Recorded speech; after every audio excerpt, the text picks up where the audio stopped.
Le cheikh, donc Abu Hatim rahmatullahi alayh, toujours dans Rawdatul Uqala, il va nous parler de quelque chose de très intéressant. Il va nous parler des amis, mais pas n'importe quel ami.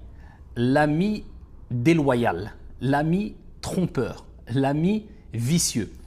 Cet ami qui t'a trompé, cet ami qui t'a fait du mal, cet ami qui est proche de toi, ou plutôt qui était proche de toi et qui t'a trahi, qui t'a fait plus de mal qu'un ennemi.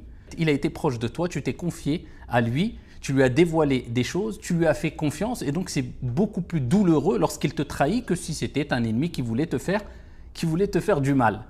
Et c'est pour ça qu'il va mettre l'accent sur la loyauté. Et je dis cet ami qui t'a trahi parce qu'en général, quand on parle de ce sujet avec les gens, n'importe qui vous dira « Ah oui, moi j'ai un ami qui m'a trahi ». Et c'est malheureux de le dire, mais ça se passe souvent comme ça.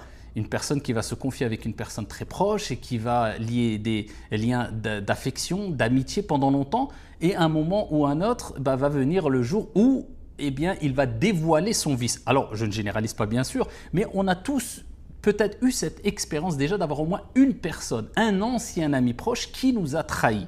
Et c'est pour ça que tout le monde se reconnaît dans ces paroles. Et donc, il va parler de l'importance de la loyauté. Et il va aussi mentionner la parole de Mohammed al-Bakri, rahmatullahi alayh, qui a entonné ces vers très connus. « Ihdhar mawaddata madhiqin, khalat al-mararata bil-halawa, yuhsi al-dhunuba » il compte « yuhsi al-dhunuba alayka, ayyam al-sadaqati lil-adawa » Ces paroles de Mohammed al-Bakri, rahmatullahi alayh, lorsqu'il dit « Méfie-toi, prends garde de l'amitié, de l'affection avec le trompeur. » C'est celui qui mélange, qui mêle l'amertume avec la douceur.